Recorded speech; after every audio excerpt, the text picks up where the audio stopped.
Well. I'm not out walking, but it is the middle of the night. And I just figured it'd be good, maybe a good time to record another video. Because I think something that I've noticed is if I don't record any of these videos, if I leave it for too long, I think it stops me from doing it again because, like, it becomes like the thing. It's like, oh, now I'm out of practice with it. So I thought I might as well do it even if I'm not technically out on a walk right now. But it is about 2 a.m. Don't know why I'm awake, but I am. So, what's the topic for this one? What are we going to talk about? I think I probably can't give you guys an update like every single week or month where it's going to be like some brand new stuff is happening. Because a lot of the time, I'm just working on the things that I'm working on, and it's not easy to sort of report back on all of it. And if I did, I think it would just be kind of mundane. It would just be like, oh, it's another week. We had great meetings, internal meetings, things are going on. Like it's just, what am I supposed to say? So I think on some level, it's probably better to just not talk all the time about those kind of things and just try and talk about some other random stuff that's going on in my life. Some of you guys know I'm kind of a person of many different ideas in different areas, and it's interesting to kind of be that kind of person. I guess I don't know how to be another person, so I don't have a choice. But I sometimes look at other people who go to work and, you know, they sort of do their job and they have a certain skill set, and their job hopefully values their skill set, and then they get paid for it, and then that's it. And I think there's like a certain there's a certain freedom in that, and there seems to be like it feels to me like a lot of the doubt about what's going to happen is sort of taken out of that kind of life. Now I'm sure if you're in that, it's probably different, and it doesn't feel like freedom. It feels like very restricting. So I'm not trying to make it sound like it's the best thing ever. I'm just saying that it can be weird to be on the other side of it, where it feels like to pursue a lot of these ideas is like a massive dice roll, like every single time. And it kind of is like when you're trying to sort of do something that not many people have done before. Almost by definition, you're entering into like a high risk, potentially high reward territory. Kind of hard to know how that plays out, to be honest. But yeah, I think that's where I've ended up spending like a lot of my time. It really ever since I started doing the casting thing, right? Because I was on a career trajectory to be like an English teacher or something, which is obviously I still to some extent think actually would have been super cool. Just because like I don't know, there's something cool about being able to teach, teach the kids about all the cool shit that's out there to be read and understood. So on some level, I still actually think that probably would have been a really fine life and a really good thing. But even as an English teacher, I think I would have had a really strong need to do other things and to try and build other things and just come up with wild ideas. That's what I like doing, really. So one of the things that I've been doing that I haven't really talked that much about, I think I did like a couple of videos on it, and I kind of took them down, not because there was anything wrong with the video, it's just because I think what I really needed was a little bit more time to shore up the foundations for the thing that I was thinking about. Because I think one of the most dangerous things about being an ideas-driven person is you come up with an idea, and the first couple of weeks or months of having a new idea can be absolutely intoxicating. Like, it's crazy how much fun it is, at least for me, to kind of to just enjoy the early idea phase. And if you fall in love with a really cool new idea, you kind of forget like how much it's going to take to not just to move it past the idea stage.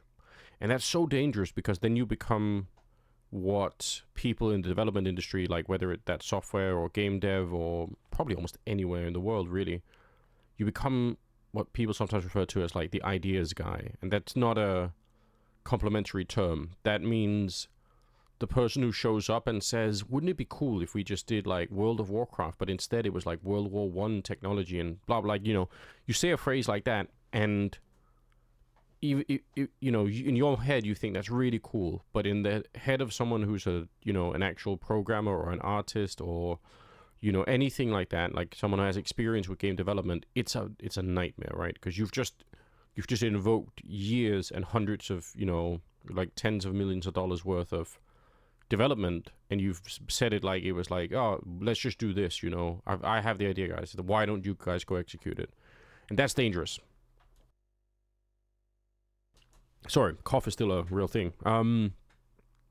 So my big, really important mission right now is to try to make sure that I really never become that kind of person, because I think it's the quickest way to get completely dismissed if you're showing up, even if your idea sounds cool, and you can sort of sell it to people. It's like, yeah, that's fine, but you should probably have more than just an idea. Like you should have a bigger investment into the thing that you're doing beyond just showing up and saying, here's a cool idea, guys. Why don't we try and do this? So that's important to me. And so when I started thinking about this particular idea that I haven't really, I guess, mentioned yet, it's about probably a couple of years ago. And then I really started working on it about a year ago.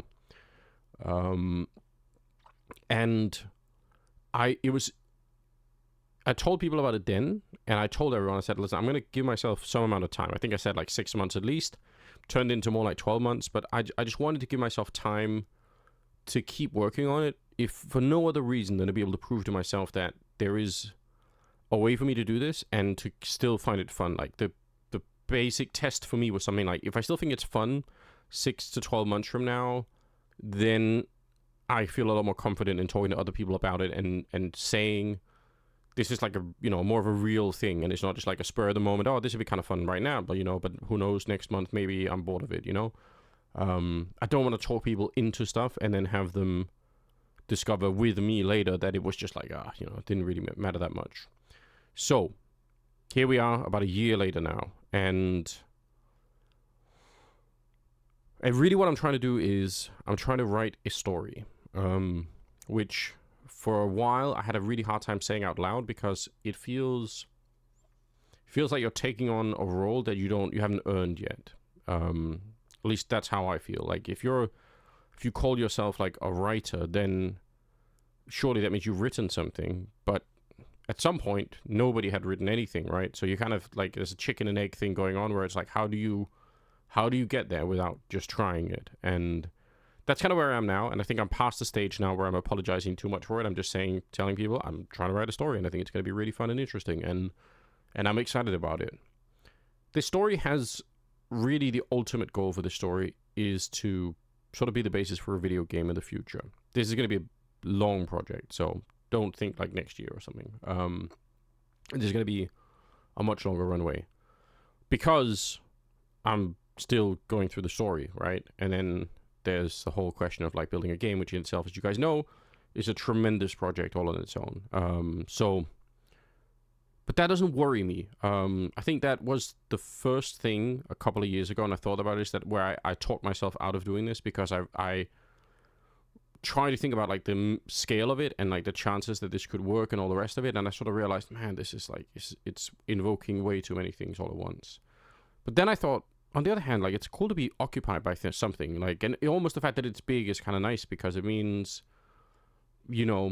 I can kind of get a little bit lost in this sometimes, and I can just kind of go on working on this stuff and just have a good time with it. So now I just appreciate it, and I'm, working and writing and doing what I can. Some months are really productive, some months less so, depends on, the other work that I'm doing and all the rest of it. So, but that's also nice, I can be flexible with it. I've also taken on a bit of I don't know what the right phrasing of it really is, but I'm trying to roll the dice in terms of where this project goes, because I try to talk to a bunch of people about this project, and the reason that I'm doing that is because my idea is that if I talk to people and they like the project, then maybe they'll want to help out, with whatever skill set they have. And then that's just how the foundation for the project will work. As in, not that I'm only looking to recruit a bunch of volunteers who just don't get paid anything and are just helping me, out of the kindness of their hearts. Like, I think that's probably not a good solution long term. It's definitely not a good solution long term. But on the other hand, it has to get off the ground somehow, and there are some essential things that are kind of nice to be able to put out there. And my skill set is limited to, I think, the writing stuff and the storytelling part of it, and probably, I think on the game development front, I think I have a lot to offer. But obviously, when it comes to artwork and coding and music and all the rest of it, like, there's a million things there that just are, outside of my reach, which is fine.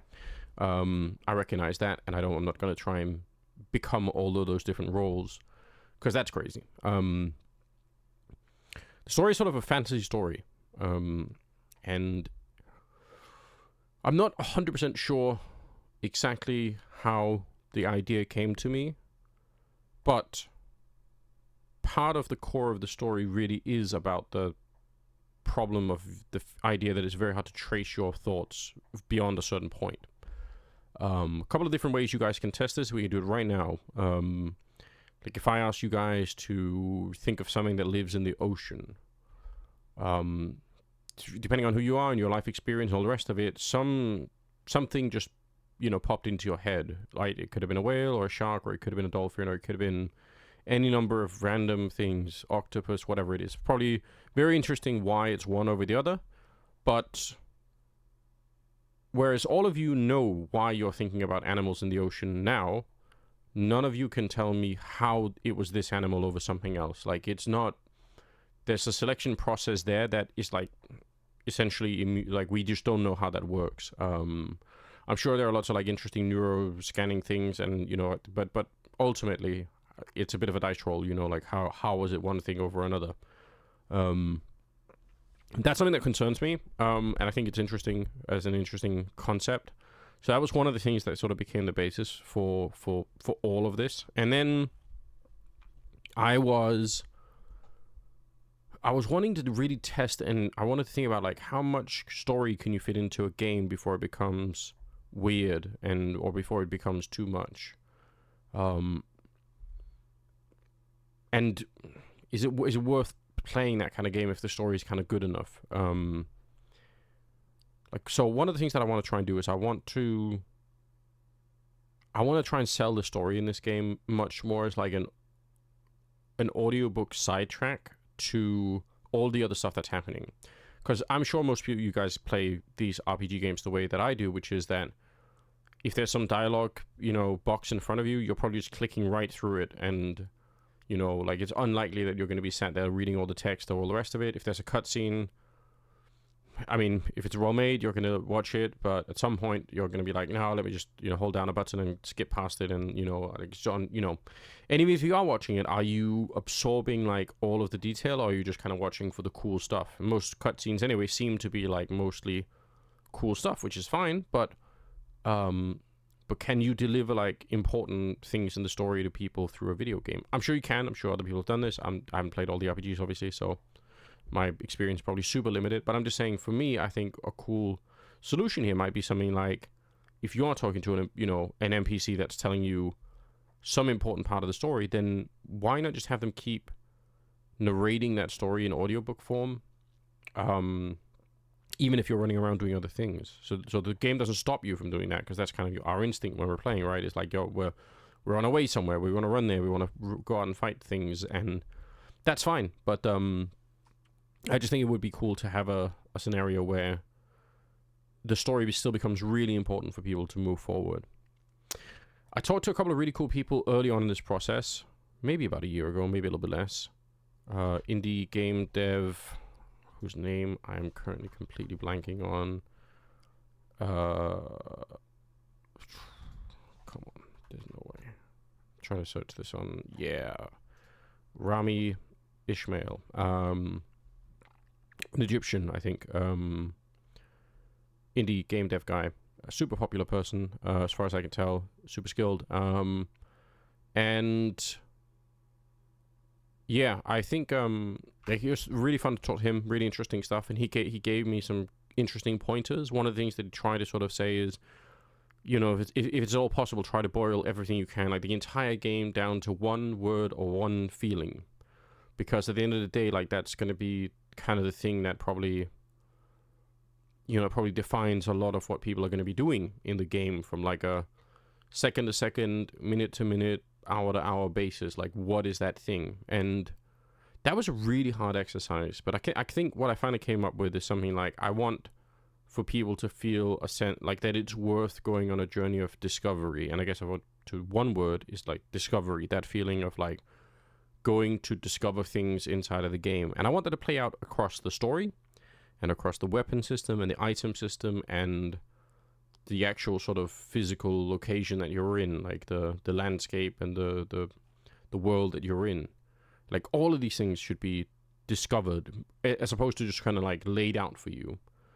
Now, some of these things are subject, everything is subject to change, but I have kind of I think there's something disappointing in having skill trees that are available from level 1, where you can kind of see, oh, when I get level 20, I'm getting meteors, and when I'm getting level 50, it's, you know, serpents of fire coming up out of the ground, and it's like the runway in front of me is just right there, and it almost kind of like, it just makes it a bit annoying. And also what happens is, there's this tendency for people then to go on YouTube or somewhere else and search for what's the best possible build here. Like, how can I find the best build for this game? Now, I probably can't stop people from doing that, but what I really want to try and emphasize with this game and with the story and everything is this idea that you're playing against the core of the game if you do that. Like, you should try to just go and learn, like, what is going on here, like what is the world really like. That should be interesting to you. It shouldn't be the case that you're trying to say, how can I optimize my build right now, and how can I which dungeons am I grinding to find the right weapon so that I can, you know, copy the build of somebody else. Like, I just think that's, to me, that's a disappointing engagement with a medium. Like, I just don't understand it. For me, it would be the equivalent of if somebody said, I'm going to make like a Netflix product, where basically what we do is we cut like all the Netflix shows down, so like an hour-long, you know, episode of The Mandalorian. Now we make it like, you know, basically 7 minutes, and we just kind of give you all the highlights. You know, we just make it like a hypercut version, because you know, that way you can talk to your friends about the latest episode, but you can do it like in 7 minutes. You know all the highlights. You can be part of the conversation. You know everything that's going on. It's like why? That seems like a waste, you know. But it feels to me like that's, no, it's not shit on people who do this. I'm sure there are good reasons. But for me, I just kind of want and try and push people in the other direction. And I think it's a cultural thing partly. Like, I think it's part of it is like you know, the culture you build around the game. So I want to build like a culture around this game that's more like you're going to go and find stuff out, you know. Yeah, so that's on the game side. Now, as for the story, this is some of the big, one of the big issues I have right now, and I guess also one of the big things I kind of want to ask you guys about, because I really truly don't know, and I've talked to a lot of people about this right now. So one problem in telling a story and telling people about the story is that obviously there are some essential elements of the story that you can't really tell people because it'll just kind of ruin the experience for them. But also those are also very likely the parts of the story that might hook them on the whole idea, right? But so how do you kind of get around that? And obviously there are ways to do that, but if I have to keep you guys up to date with what I'm doing, then I'm trying to figure out like a decent way to keep the most essential parts hidden and kind of, you know, try and sell you guys on the rest of it. So that's one of the things that I'm not necessarily struggling with, but I'm thinking a lot about like what parts of this can I sort of release. The other part that I'm thinking a lot about is, would it make sense to create something like a Patreon account for this project specifically? And then kind of just release different chapters of this story on a Patreon. And I have no idea if this is worth it or if it's a good idea or anything like that.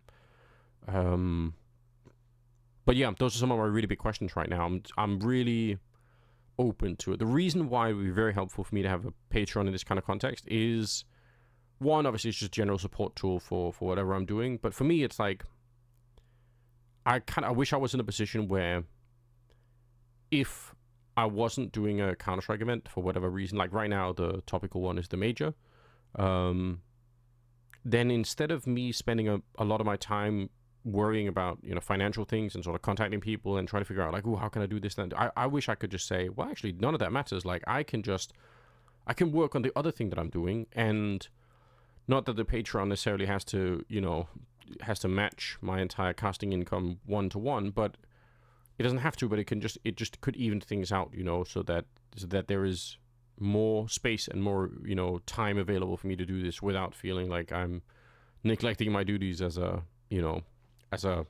income provider or whatever for my family, you know. So, open question. I truly don't know. I don't have any experience with Patreon. I've never had a Patreon account, so I just don't know how that plays out. But you guys comment down below. Tell me what you think. Yeah, I guess that's like a super open question. I've talked to a couple of people about it, and I really am undecided about it. So, we'll find out, I guess. See if I can talk about the story at all. I'll tell you this. I had this idea from the beginning that there would be a capital city in the first kingdom that we're finding ourselves in the story. And the way that the city is built up is basically from the center out is like a series of rings. So they call it like the ring-walled city. And the age of the city is determined by the different kings and queens that have been responsible for building these rings, like rings on a tree. Makes sense. The newest ones are the outermost walls. And the sort of claim for the royal family, their claim to fame in this context is that before they founded the city and sort of build a royal lineage around it, it was, just different tribes, and it was sort of, the uncivilized world that lay before that. And, their claim for why people should consider them royals is that they kind of lifted the kingdom out of that mess. And so they have their history and they have their timeline and they care a lot about it. Now, our main character is going to discover a bunch of things about the city that'll throw that into doubt about the actual age of the city, especially the age about some of the inner walls that nobody really claims. Nobody necessarily knows how old they are. So there's going to be a lot of discovery to return to that, and in terms of like figuring out, well, how can we know then? Like, how do we figure out what's going on? And this was like the big early part of the story that meant something to me, and that was like I thought there's something here that's really interesting. The very center of the city has a giant stone disc, like a giant stone round tablet,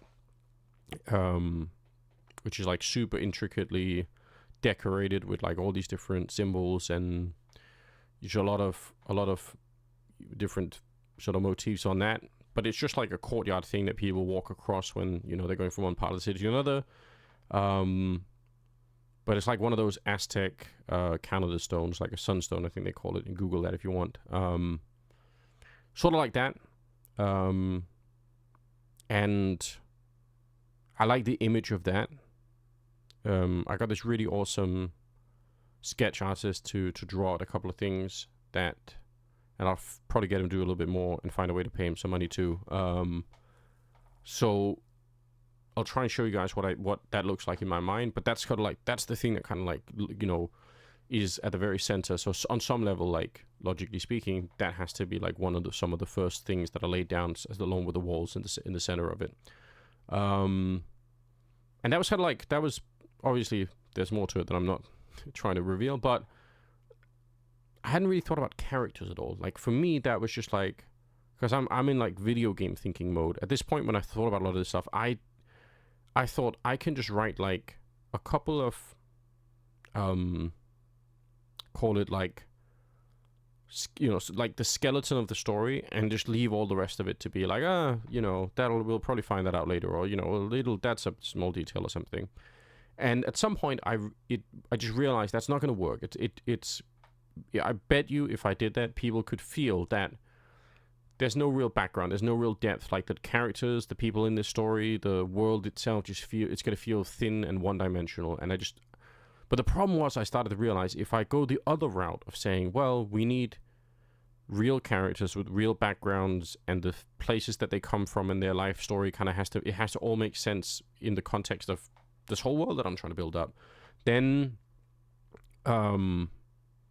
that's also like a giant project. And that was scary from the beginning. But now I think I'm just happy to do it. Like I find it to be so much fun now that I'm actually doing it. Like I feel like it's really interesting. So for a bunch of different reasons, I came up with this idea of a region of the kingdom south from the main city, which is called the Mudlands. And the idea is that it's sort of the working class element of the world that live down there, and their main occupation in the Mudlands is that they dig up this red clay which colors like everything down there, like so if you're from the Mudlands, people can tell because your fingernails and your skin on your hands and all the rest of it, like maybe even your hair, is going to be like this sort of red glow to it. And the clay is good for only a couple of things, really. Like, you make pottery out of it, which obviously could be sold and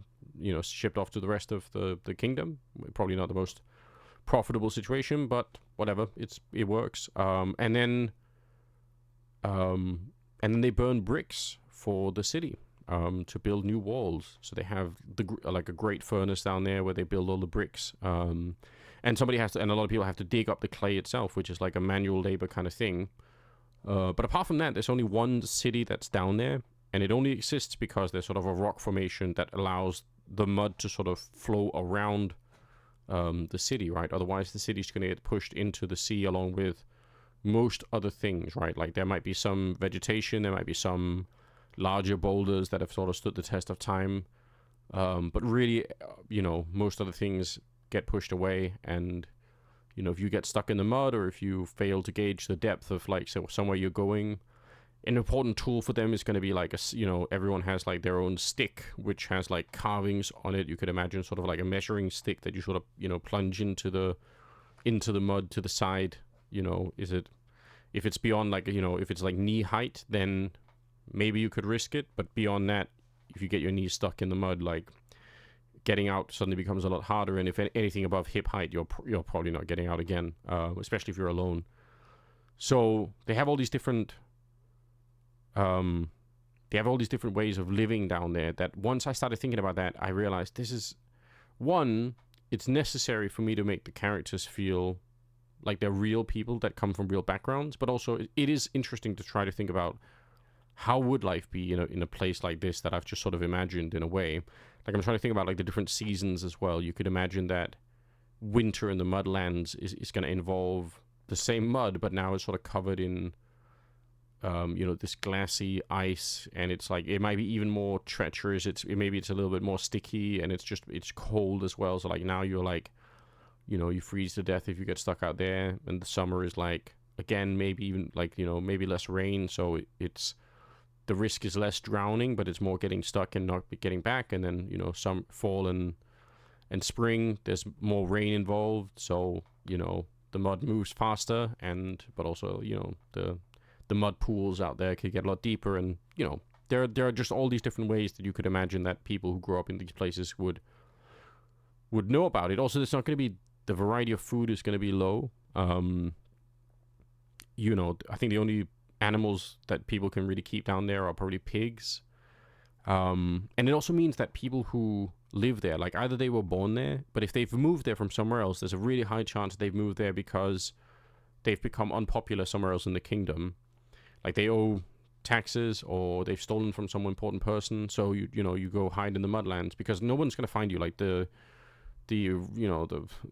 capital aren't going to be sending soldiers to find you because the horses can't go there. Like, they get stuck in the mud. So it's not a place where you can go to be a little bit anonymous, but also at the same time, like, not the best place to be. Now, your main characters is like a brother and sister, and the idea is obviously they need a character trait that gets them out of there. And in keeping with the core feeling that I'm trying to present here is the idea that Will, who's sort of so far the name that I kind of I don't know why, but it just sort of makes sense to me. He has essentially just the ability to, or not the ability, that's putting it too strongly. He has sort of a talent for finding things.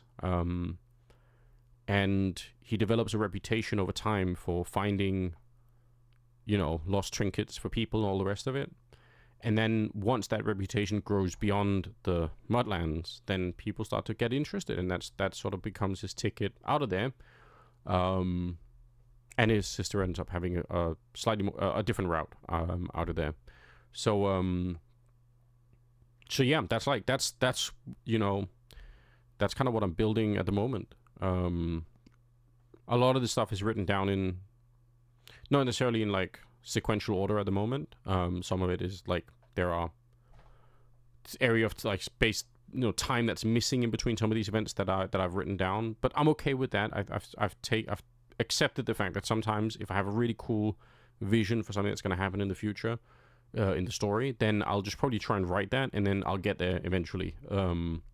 So that's it. Like, it's probably crazy what I'm doing, but I'm having a lot of fun with it, and I've had like a handful of people read sort of like the first page of this thing now, and I must say the feedback's been really overwhelming. Like, I'm actually really shocked, because I am really intimidated by the sort of the thought of, for me, writing something and having somebody else read it would be the equivalent of standing up at a party and saying, I'm just going to sing a song right now, or hey, let me perform a dance I've been working, like I'm trying to learn how to dance, can I just, you guys want to see what I'm up to? Like, that's sort of the level of like, just like a social awkwardness that I feel sometimes. But I shouldn't, because must be like what it's like for everybody, right? Like, I doubt if many people took up singing or dancing or writing or anything else and just said like, oh yeah, I'm just diving right into this, it's going to be super fun, and I can't wait to show people what things are like on the, on some of the early tries.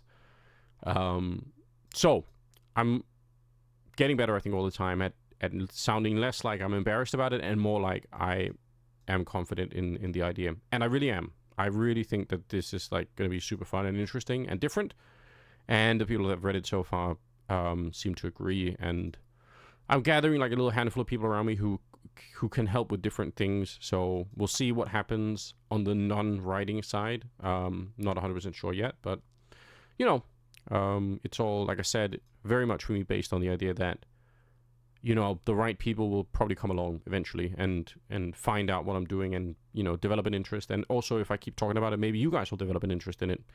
But this video has gone on for quite a while already, so I don't want to keep you guys forever. But please, if you have strong opinions about how much of the story should I be sharing, would you guys be interested in reading updates from the actual story in one way or another?